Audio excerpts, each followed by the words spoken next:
Mrs. Town, would you please call the roll? Chairman Powers, Present? Mayor Schneider, Yes. Mrs. Sickinger, Present. Mr. Hockney, Present. Mr. Sewer. Present. Do we have any amendments or modifications requested for the agenda today? Seeing none, I'll move that the February 5th, 2025 agenda of the Norwood Planning Commission be approved. Second that. Mrs. Town, please call the roll. Chairman Powers, Yes. Mayor Schneider, Yes. Mrs. Sickinger, Yes. Mr. Hockney, Yes. Mr. Sewer. Yes. Item C, nomination and election of chairman and vice chairman. I'll open the floor for nomination for chairman. I nominate Noah Powers as chairman. I second that. Mrs. Town, would you please call the roll? Mr. Powers, Yes. Mayor Schneider, Yes. Mrs. Sickinger, Yes. Mr. Hockney, Yes. Mr. Sewer. Yes.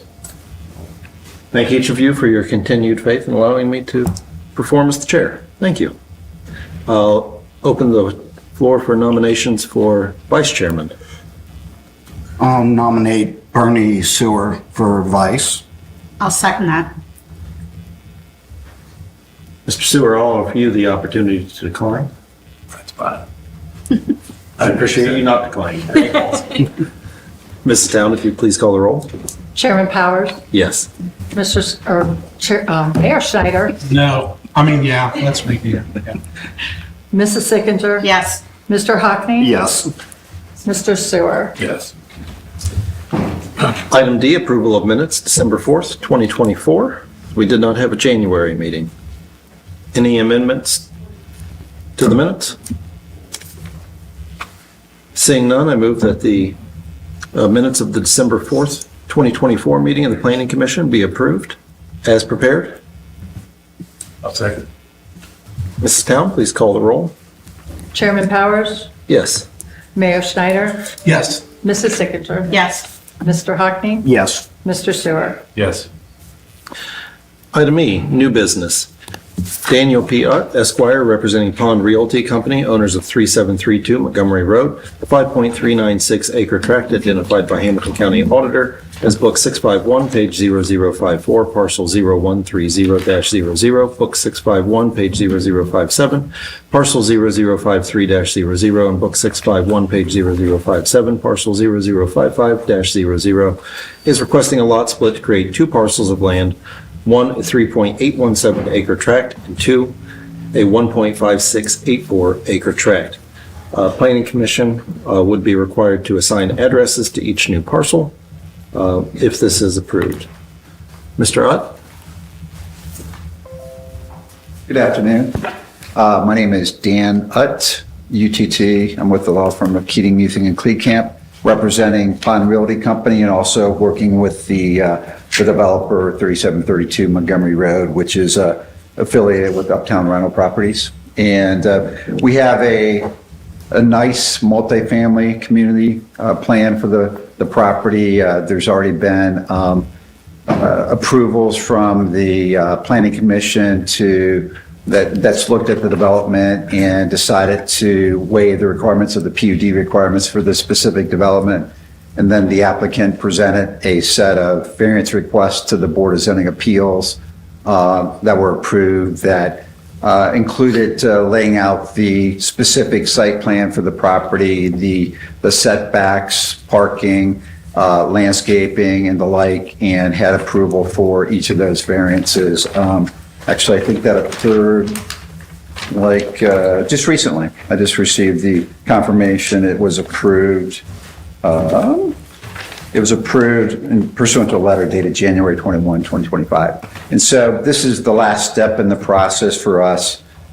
We had consolidated the various tax parcels that comprise this larger tract of property. And now that it's been consolidated officially with the deed record in the Hamilton County Recorder's Office, approved by the auditor and engineer, now we're coming back to Norwood to request specific approval to do a lot division to create two lots, the 3.8 acre tract that's going to be developed into 205 apartment units, and then a separate get the acreages right, so I'll get the acreages straight so there's no confusion. So the development parcel is 3.712 acres, the larger parcel, and the remainder parcel is 1.5684 acres. And what's unique and convenient for this development is the property is surrounded by public roadways. The rear parcel is abutting Regent Street in Lexington. The front larger 3.8 acre parcel is abutting Lexington and Montgomery Road. And so both lots will have legal access without any easements if the lot division's approved. And the Norwood zoning code doesn't have any specific density requirements for a lot division. In this case, we're talking about two substantial lots, 1.5 acres and 3.8 acres. The 1.5 acre parcel is not being developed at this time. It's going to be subject to the current business or commercial district and PUD requirements that are applicable to that parcel. The front parcel is now subject to the requirements of the BZA for the development and the previous planning commission approval. So we're excited about the project. We think this is a great land use for the city, and we are open to any questions that you have on the lot division so that we can move forward with the plan that this project could get underway this spring. Questions for Mr. Roth? So I don't have any real concerns with the division. I have questions about what it says that the planning commission would assign new addresses to these two plots. Is there any significance or any desire to maintain a Montgomery Road street address for parcel one? Yeah, so the way the property is laid out, it's going to be 3.8 acres with two buildings that are going to be constructed at the same time, with the entry point to the property from Lexington. So there's not a direct curb cut to Montgomery, but Montgomery does serve as the front of the first building.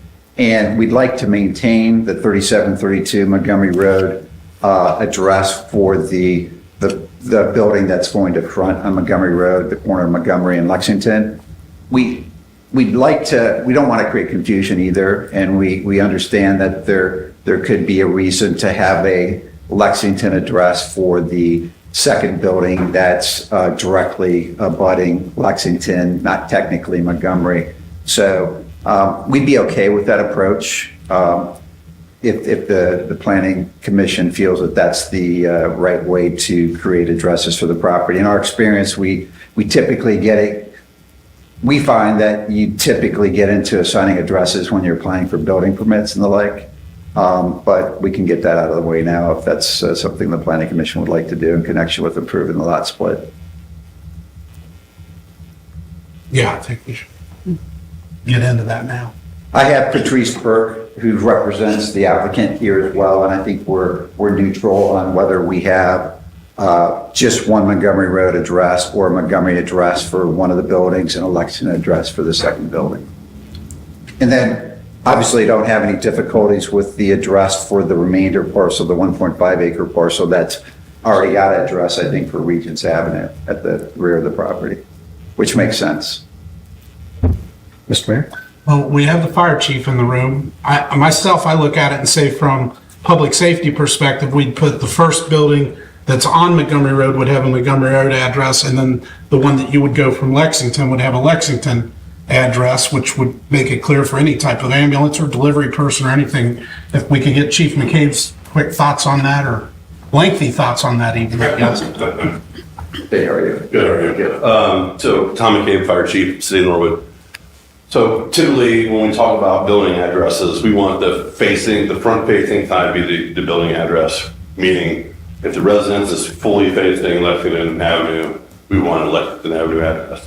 Retail facing Montgomery Road, we want a split address. So the retail is actually facing Montgomery Road, that would have a Montgomery address. It could be the same building as well, we do have that in Norwood. But typically, because of the way we sectorize our incidents, we A, B, C, and D, you think round building, A side is generally a street side address. And so when we run an incident, and we're usually running from the street cut, that's our A side, and that's usually the address side. So we would encourage the city to adopt a policy where the majority of the buildings in Lexington will maintain a Lexington address for that. Chief, when you say the street cut side, you mean essentially where you would pull in the ambulance or the fire truck? Correct. We understand that there will be some, or there's always a potential for some retail facing Montgomery. And basically with those addresses, even though there's not a street cut to those, because they're facing the Montgomery Road and we consider any mercantile or retail areas as separate per se, we would want those to have a Montgomery Road address. Certainly from a code enforcement perspective, when we do our fire inspections and whatnot, it allows us easier delineation of what those buildings are as well. Further questions for the chief? Quick question. Tom, for what you said though, since the entry into that first building is not on Montgomery Road, it will be on Lexington. Sure. So you disagree. You would like to see a So Montgomery that's the Road. majority of that buildings will be residential apartments, right? Correct. It's all going to be residential. So there's no retail component that's facing Montgomery Road? So the majority of that is, You have a president? Hi. Let me introduce her for the record. So this is Patricia Burke, that's representing Uptown Rental Properties on behalf of the applicant. So there is one tiny retail space on Montgomery Road. It's 1,000 square feet. The rest of the buildings are facing Lexington. And we want to work with Fire, Duke, everyone else as far as what makes the most sense, delivery drivers. The concern that I have was that if it had any impact to the zoning approvals that we've already had, which we don't think it does because of the geometry of the building not changing. So we're happy to follow whatever Fire and this board recommends. Thank you. And I didn't mean to throw confusion, Tom. I want to make sure that, I think the proposal from the applicant is Montgomery Road for the first building, Lexington for the second building. right? But I think what you said is, if it was a perfect world in your mind, you'd like to see them both be Lexington. Correct. Okay. Because we do look at retail separately, even though it's in the same building. Got it. If we had to pick, we would say just give it Lexington addresses because of the way the little access that facility. If we could partition that retail side of the Montgomery address because they're actually facing Montgomery Road the way we do business, it helps us. You know, I don't know that it's an end all be all, but certainly could be worth a discussion at a later point. You just split the lot now and say, when we get everything done and we're looking at address assignment, that's always workable as well. Mr. Mayor? From a marketing standpoint, Patrice, you're standing right there behind it, but from a marketing standpoint, you would want, if you're having even a small amount of retail on Montgomery Road, you would want them to have a Montgomery Road address because that's your highest visibility. So why couldn't you put the Montgomery Road address on that retail building and then the rest of the building would be split into the Lexington where, like Tom said, Yeah. that's where, Right. That would be fine. I'm not sure how that's. So That's what you say is 3 addresses. Yeah. Yes, 3 addresses, actually. And that's very consistent to what we did at University Station and other places, to where the lot has an address, but the mailing or retail or business, apartments where you walk into them have addresses that correspond with how you get to them. Okay, let's continue that sort of standard, which I think is what the chief has actually said too, so. Yes. Okay, all right, I think we're on the same page. Thank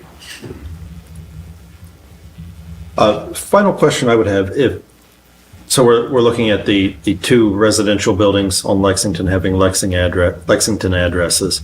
Is there a reason that they should be either a single number with a building A and a building B, or should they be 2 separate numbers? I'm getting a sign from the assistant chief. Yeah, I bet they have an opinion about that, and so do I, but I defer to the. Use that first. Yeah. You can imagine someone in an emergency calling and saying. So you Google that address. Yes, Yes. so definitely. 1963 Two is Building A, preferable. Unit 1. Right. Yes. Understanding that it's one tax parcel, one legal parcel, 2 buildings. Correct. Okay, you looking for a motion? Any further Yeah, comments? just, clarifying, we've already received the approvals on the variances from BCA and the waiver of the PUD requirement from planning commission. Just confirming that doesn't change based on what we're talking about today, assigning addresses. I can weigh in on Mr. that. I spoke to Ben Ireland about this, because I was concerned if you gave them Lexington addresses, will that pose as a front street? And now all the stuff that went through BZA, does it have to come back to BZA and so on? He did not have a problem with keeping it the way it was. Okay, so assigning Lexington addresses will not interfere Will with not BZA. interfere. No. Okay. All right. Any other questions for the applicant or me? I don't believe so. Okay, thank Thank you, you. appreciate it. Mr. Wolf, any further comments? No, I mean, my concern, granting the spot was not a problem. It was more of how you address it, and if it was a front street, now you had some other problems. But speaking to the DZA, because I didn't want to, we have to go back, how we wanted to deal with it. And I spoke to Ben, and he didn't have any problems, just leaving it the way it was. Great, thank you. Because the building didn't have to change its orientation and everything, so. Okay. Mr. Skelly?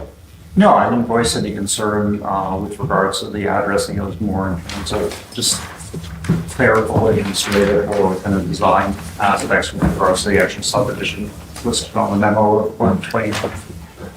Okay.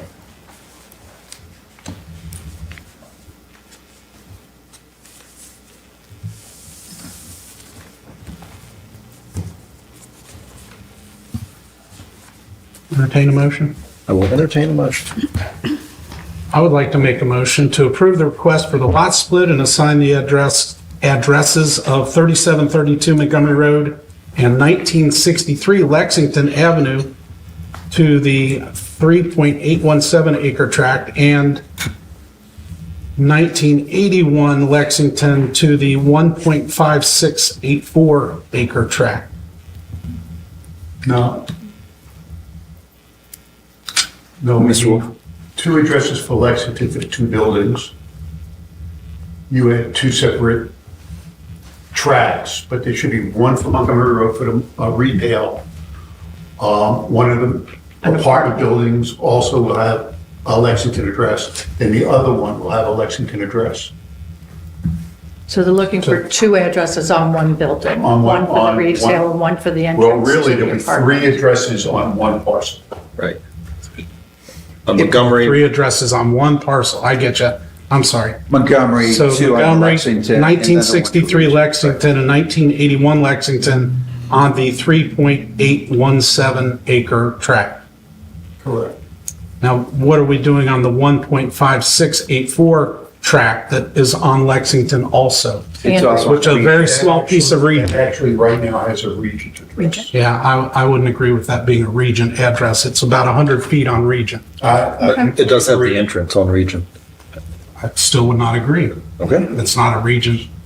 You wouldn't go there.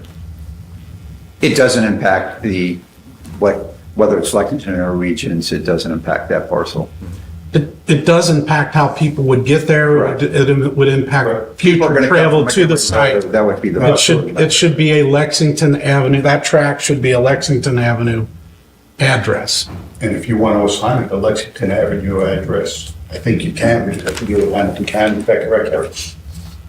Yes. Well, Yes, we're they going would to have- deal with Hamilton County on all this. No, I understand that, but we just have to change. So the first building of the apartments and the second building for the Yes. apartment side should be an odd number between 21 and 69. Because that corresponds with the even numbers across the street. You wouldn't have the 81 could be the Regent Lexington parcel.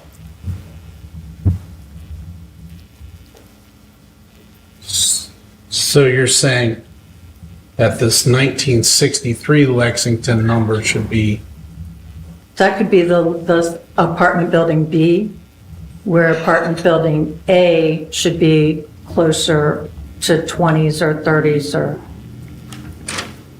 you have you have a range you can choose from for that larger parcel. But it would end at 69, according to what's across the street in the even numbers. The even numbers go from small on the west side to higher on the east side. Correct. Look at him checking.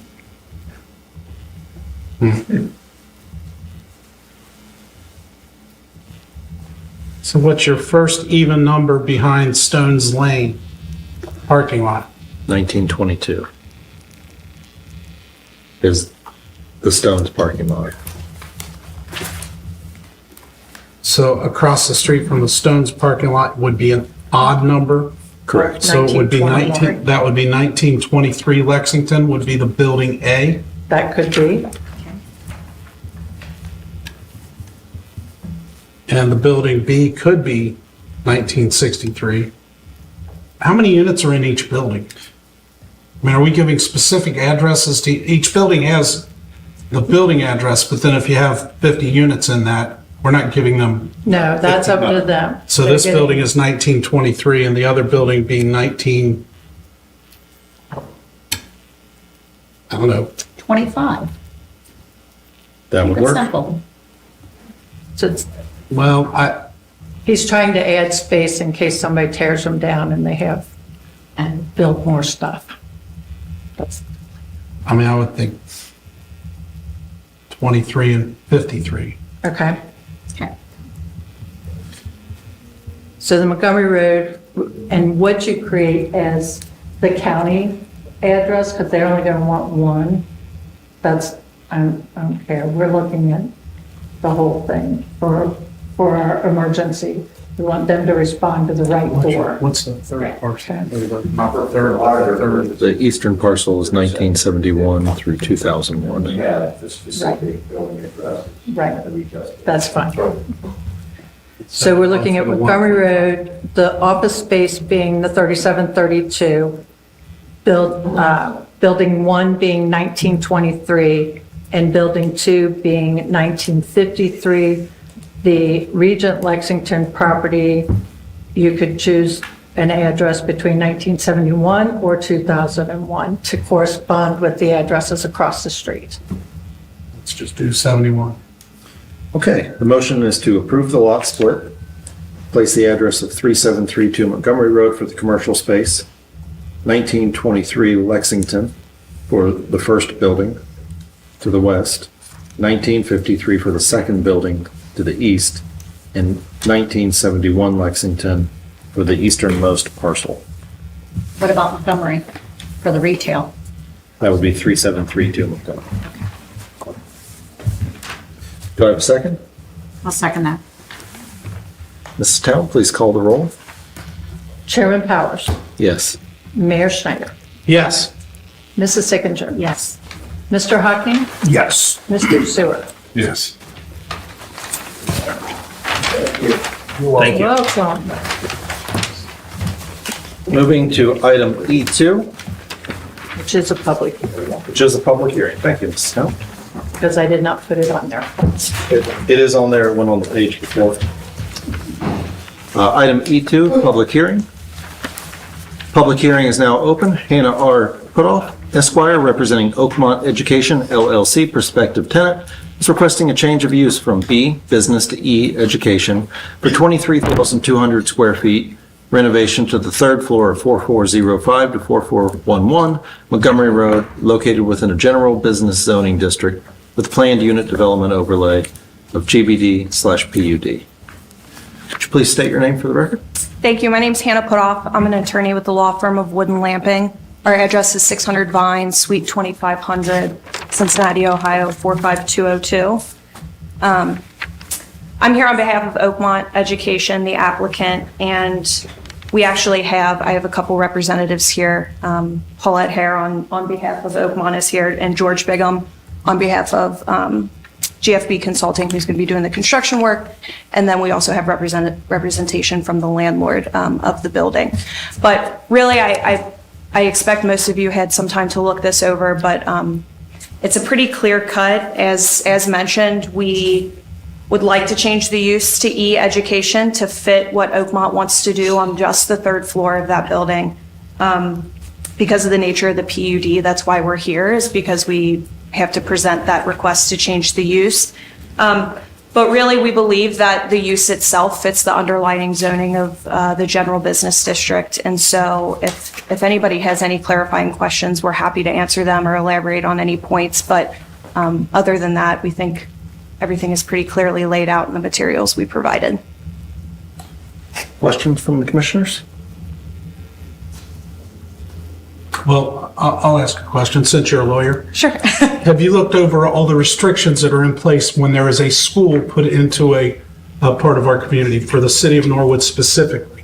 So as far as the zoning goes, we have gone through the zoning code in terms of what is permitted in a general business district, as well as the PUD. So as I mentioned, because the PUD is overlaid, because we want to change the use, we're in front of our planning commission, the city of Norwood's planning commission to do so. So the code itself says that in a PUD, some of the uses that are allowed are those that fit in the underlying zoning. And what Oakmont Education wants to do on that third floor is extremely similar to what's occurring here today, but because the students are going to be a little bit older, more high school age, we're having to switch from business B to education. And so by doing that, that school, that trade school, vocational school is a permitted use under the general business district. So as I mentioned, we do believe we fit the code. And then as far as buildings concerned, Oakmont Education has multiple schools in the state of Ohio, and they work with, George, I think, can speak to this too, but they have ample experience ensuring that the schools, the requirements in the code are met for school uses. And so they're prepared to go above and beyond whatever the city requires from a building standpoint.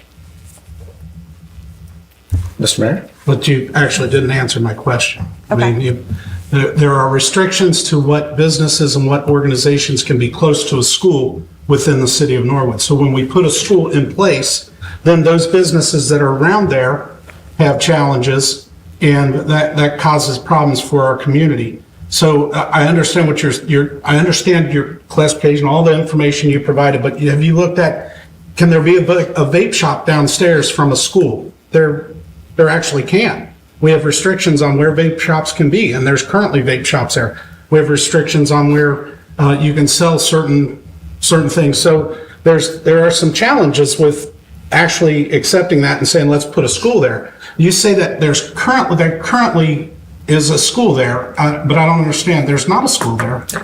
What school is there? I apologize. I want to clarify that statement. So Oakmont is the tenant who will be in the building. But the Ohio Media School is what we're referring to.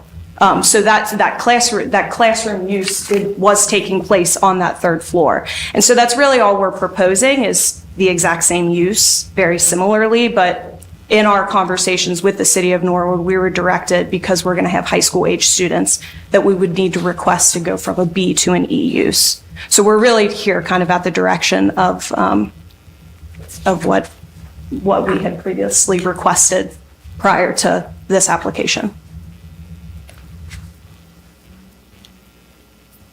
So I can't exactly answer the question why there were school uses occurring on that floor prior to our request, but it's our position that we do meet the zoning code, that the use is compatible with the surrounding uses in terms of the general business district, and there's really nothing more intensive more of an intense use that would go in there now than what has been there previously or what is there currently. Mr. Mayor? Well, so the media school was a paid-for operation, a business where they are bringing money in, and it was adults. It was not young children. It wasn't preschoolers. It wasn't high schoolers. It was a paid-for business, and I understand that you are taking classrooms and just using them as classrooms, but it's much different when you're talking about making it a high school and doing something like that. There's a big difference in that when it comes to all the different restrictions that were in place and are in place that the city does to protect itself and protect its children. So there's a lot of hoops that we'd have to really look closely at. I'm surprised that staff did not look closely at that and say, it's going to be hard because of this, this, and this. The fact that you're standing here in front of us makes me think that you didn't get some really the best guidance on what the restrictions are within the city, other than just the zoning, which is granted part of what a big part of what they focus on, but being the mayor and looking at some of the council meetings and some of the things that have went on in years past and protecting our community, and where our schools are and protecting the place, the surroundings of where our children are, there's going to be a big challenge with something like this, in my opinion. Go ahead. Do you have additional questions for me or do you have questions for the applicant for Oakmont? I do not. Okay. Questions from the commissioners? Thank you. Can I interject a little bit? Yes, Mr. Wolf. When I started having conversations with Oakmont, discussing this, the vape shop ordinance was not passed. So at that time, because of what's in the vape shop ordinance, and it wasn't passed, that's where they're coming from. That made it an education, and because we were talking about making an education out of a business because of the age groups. But when the vape shops were passed, just in the last meeting, it poses another level of complexity there. Mr. Skelly. Yeah, if I can add, and we do have the assistant law director in the audience, but if I believe the way the vape shop ordinance was written, again, typical for a lot of ordinances, it provides for new uses or incoming uses. So in that case, for a new vape shop locating within the city, or all new vape shops here on in, they would have to adhere to these new standards. So in this case, we have an existing vape shop on the ground floor, I believe, and then we have a trade school going in the new use or replacing former use. And to me, how the vape shop regulation or zoning ordinance was written, it wasn't intended to be retroactive, nor legally, I don't think we could do that anyways. We could definitely regulate here on in new vape shops coming in and being separated from sensitive uses like schools, irrespective of elementary or trade school. But I don't think it had either the effect or burden with regards to a trade school. That helps. Mr. Mayor. That's only one aspect to this. Correct. When you put a school in, there's a lot of residents around there, and there are people that live in those residents around there, and we've had challenges with that before. There's certain individuals that can't live close to a school, so now you put a school in. What happens to all those individuals that have lived there for years and had no problem because there wasn't a school built close to them? Now, are they all supposed to move? And I don't know that there are any of those in that area. But that's another challenge that the city goes through when we're talking about this. So, it's not just such a quick process, in my opinion. Yeah, there are requirements for certain people in terms of either registering when they come to a community as to split this two-step and flip different uses. Okay. No, if I could ask a question of the applicant, the Mr. user, where do the students come from? I'm sorry, are you asking me or are you asking? Whoever can answer the Paula? question. Okay. Please state your name for the Paula record. Hare. I am the Executive Director of Operations for Oakmont Education. Our address is 481 North Cleveland Maslin Road. That's Akron, Ohio, and it's 44333. Could you spell your last name, please? Sure, it's Hare. Okay. So typically the students for our schools come from our local districts. Some of them have already dropped out of school. Some of them are struggling in their current district. We usually partner with the district school that we are closest to and some that are the next closest, basically. And those students will come in referrals, or they will just be brought to us by parents that are kind of struggling with another option. We do have students enroll themselves, but ultimately they come from your local community. So. What is the what's the business plan say number of students in this facility? So right now we will average around 200 students typically, 200, 250. We do run 2 sessions a day. And so you split that number in half. We do assign students to sessions so that the number does not get too high. We typically have about 100 to 75 students in each of our schools, even with an enrollment of 200 or 250. At one time, I should What does say. the curriculum look like? So we have we have 2 curriculums that we use. We do an online curriculum, but we are a brick and mortar school and the students are required to come to school to do their work. We have subject content teachers that are going to be in there for that. And then alongside of that, we do career technical education. We'll be offering healthcare certification, construction, and business here. We'll be adding additional in the future as we grow a little bit more and see what the community needs.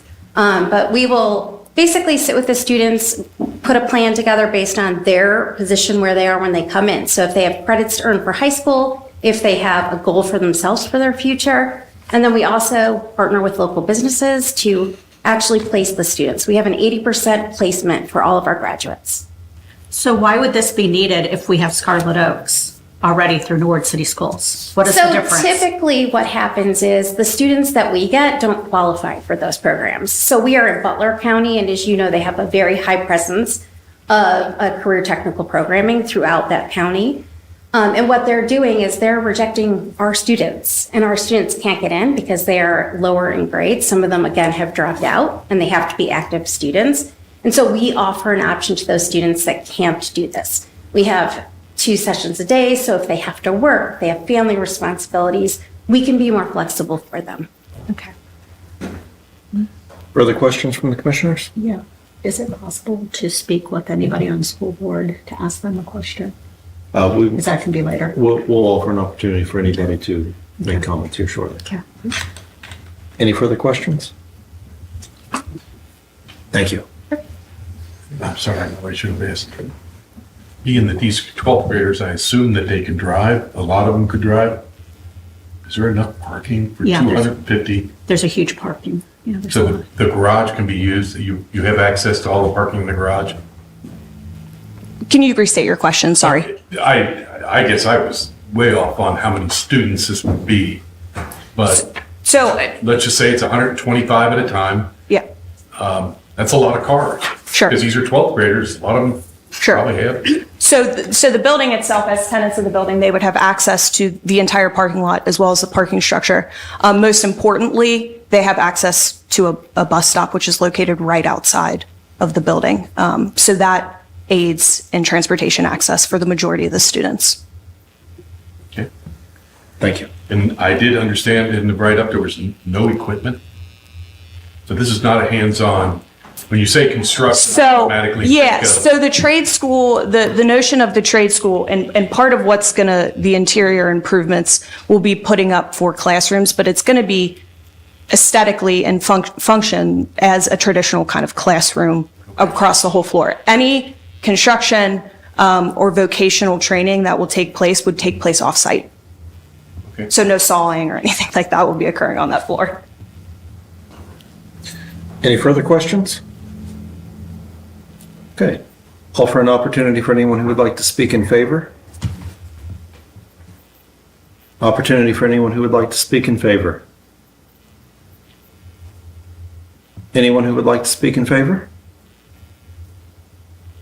Offer an opportunity for anyone who would like to speak against.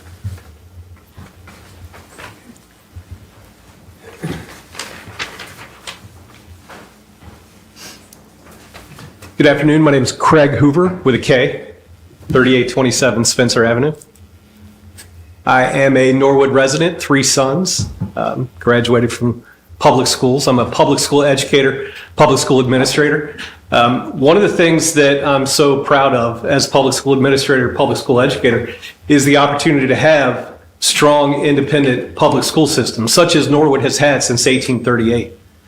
We've had that strong, independent public school system because school districts like this that have been gobbled up by the larger entities around us, the villages, the cities, and their school districts. Norwood has avoided that because of its partnerships, things like with the Oaks that Ms. Sickinger mentioned, programs like that. Programs that the state offers in the way of graduation pathways, SEALs, and other programs to ensure that those students stay in our public school districts and those dollars stay there and our students stay here, that our school districts are better, that our fire department's better, that our schools build that community. What charter schools represent is for-profit. Clear, plain and simple. What the product they're offering is for-profit. They see a market, they come in. They'll be here as long as that profit is here, but as soon as that profit is gone, they'll be gone with it. Their product is not needed. There are other programs and systems in place. It's a bad business model. It's bad for our community. I would say that the strong, independent Norwood Public School District will continue even stronger if we can avoid situations like these charter schools. Thank you. Anyone else who would like to speak against?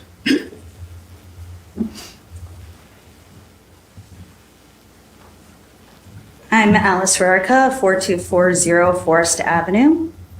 Amber Ballard, 2337 Harper Avenue, and we represent the Norwood School Board. We are both Could you both spell your last names, please? Rericha. Ballard. Thank you. I'm a parent of children in Norwood schools, also on the school board because I care about our schools that much. And you got another qualification. I'm also the representative for our Great Oaks schools on behalf of Norwood City Schools. I can speak to the fact that our technical program is one of the best in the country. We are listed in the top 5 for the country. Our graduation rate in the last 10 years has been nothing short of 98 to 100% of graduation. We put a lot of effort into supporting our students, partnering with businesses, and growing our own kiddos into successful career paths. And when they say we turn away students, the Oaks actually has a lottery system. So kids that get turned away typically just didn't make that lottery system. And then they have the opportunity to apply as like a secondary. And if spots open up, then we start calling down that list. So that isn't quite true that kids would get turned down from those applications. Our school district also has College Credit Plus. We have assistance for kiddos who are behind in their grades and need extra assistance for graduation. We have work study program. We have credit recovery programs. We have programs where the kids come in and might do online and then they go to work. That's part of the work study and part of the credit recovery. They are quite flexible with their days at our own high school. They can work in the morning, they can work in the afternoon, come into school, do that work. We have a teacher that's in charge of the credit recovery program, and they can work with them at any time of the day.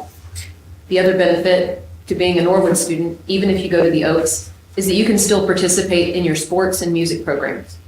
If you go to a program like theirs, they don't have those extra well-rounded programs that are going to really support the growth of a student and make them well-rounded citizens and members of our community.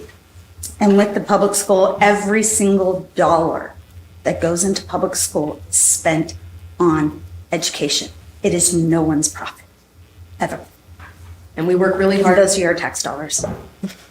And we work really hard to meet the very strenuous and sometimes frustrating limitations when we are working with the city to make sure our buildings are safe, to make sure that our children's needs are met, to make sure that we're not breaking any rules for distance, and there are so many boxes to check. And we have worked really hard to say, we've got this far away from bars or liquor stores, this far away from shops. We've done all of the due diligence to make sure that we meet those criteria for our students. When we expanded Montessori, we made sure that we had safety features in place for those kids. We've worked really hard to maintain that status. Putting something on one of the busiest corridors in the city for a student, you're adding extra traffic to an already crowded lot. Oh, and there's a bar right next door. A bar next door, a vape shop next door. And it just seems like it's not the smartest decision for a school to be. They wouldn't want to look for a better place, but that doesn't seem like a really good fit. And we serve the community in every way. I don't think they could outshine what Norwood has to offer to their own students.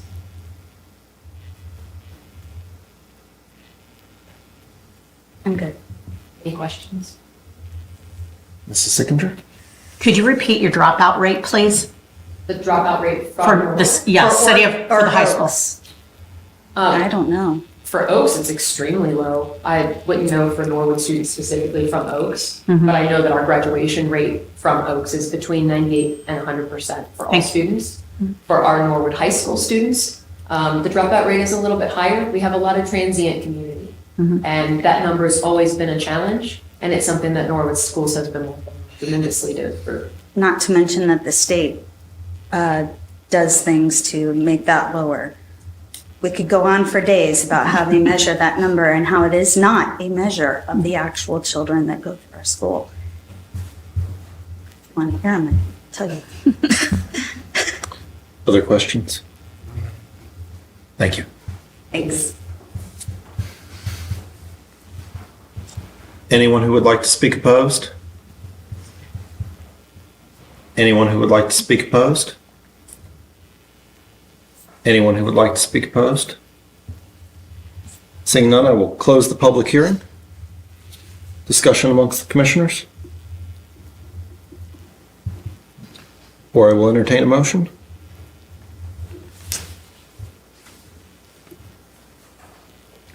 No, I have a question before we go to a motion. The application here is to change from a certain designation to E. Is that correct? The application is to change a minor planned unit development to allow new use. Okay, to an E use. Correct. Okay, and its underlying zone is a GBD? Correct. Okay. I'm just trying to figure out what is our, it's almost a legal question, what's our basis to say no? And I'm not saying I have to say no, but I'm just, it seems like, looking on what I've looked at here, this is possible. So it would mean that I have to disagree with, does it make sense? We have a school system that is up and running, we pay for it, it's shown that it can, why do we need this? But it doesn't seem like a very good reason. If somebody's willing to put investment dollars in private, there must be a need, they've done a business plan. So I guess I'm asking that question, only because you're an attorney. I can answer that question. That you're the chair. Does that my question make sense? It does. Mr. Mayor? I can answer that question. The GBD is the General Business District. And what we don't want to do is change the zoning for one specific entity, which is a for business operation also, which has a ripple effect through our general business district that causes problems for other businesses that are here or want to come in or that, so I would be absolutely, I think that's the only reason. There's no reason for us to change this to E, which causes all sorts of problems for other operational money-making businesses in our general business district. That's it, pretty much plain and simple. I would make a motion to deny the request for this change of use. Is there a second? I second that motion. Mrs. Town, would you please call the roll? Chairman Powers, Yes? Mayor Schneider, Yes. Mrs. Sickinger, Yes. Mr. Hockney, Yes. Mr. Sewer. Yes. So the motion to deny has been approved. Moving to item F, old business. There is no old business. Item G, excuse absent members. We have no absent members. So we move to item H, adjournment. Do I have a motion for adjournment? Make a motion to adjourn. Do I have a second? Yes. Second. Mrs. Town, would you please call the roll? Chairman Powers, Yes. Mayor Schneider, Yes. Mrs. Sickinger, Yes. Mr. Hockney, Yes. Mr. Sewer. Yeah. We are adjourned at 4:19.